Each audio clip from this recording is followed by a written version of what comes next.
బుజ్జి తల్లి పాటే డెడికేట్ చేస్తా, ఎందుకంటే తన్ని ఇంట్లో బుజ్జి తల్లే పిలుస్తా. Wow, Yeah.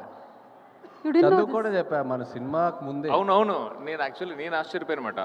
వీళ్ళ మ్యారేజ్ ఫంక్షన్కి వెళ్ళాను, అప్పుడు తను చెప్పింది మాట, యాక్చువల్గా నా పేరు బుజ్జితల్లి, సరే సినిమా వరకు కోరుకున్నాను, పాట కూడా పాడేశారు అని. పాట వచ్చాక చాలా ఫీల్ అయింది. పాట కూడా వచ్చేస్తుందనా? అంటే షీ ఫీల్స్ అది తన సిగ్నేచర్ పేరు బుజ్జి తల్లి, నేను ఎలా సినిమాలో వాడేసుకున్నానని చాలా ఫీల్ అయింది. సరే, ఇక్కడ ఒకసారి శోభిత గారిని చూస్తూ మీరు చెప్పేసేయండి. ఏం చెప్పంటారు? అదే బుజ్జి తల్లి బుజ్జి తల్లి వచ్చేస్తున్నా కదే కథ నవ్వే నవ్వుతుంది. నవ్వుతుంది. చూసారా ఇంతకుముందు? బుజ్జి తల్లి పాటే డెడికేట్ చేస్తా, ఎందుకంటే తన్ని ఇంట్లో బుజ్జి తల్లే పిలుస్తా. Wow, Yeah. You did know చదువు కూడా చెప్పా మన సినిమాకు ముందే. అవునవును, నేను ఆశ్చర్యపోయానమాట. వీళ్ళ మ్యారేజ్ ఫంక్షన్కి వెళ్ళాను, అప్పుడు తను చెప్పింది మాట, యాక్చువల్గా నా పేరు బుజ్జితల్లి, సరే సినిమా వరకు కోరుకున్నాను, పాట కూడా పాడేశారు అని.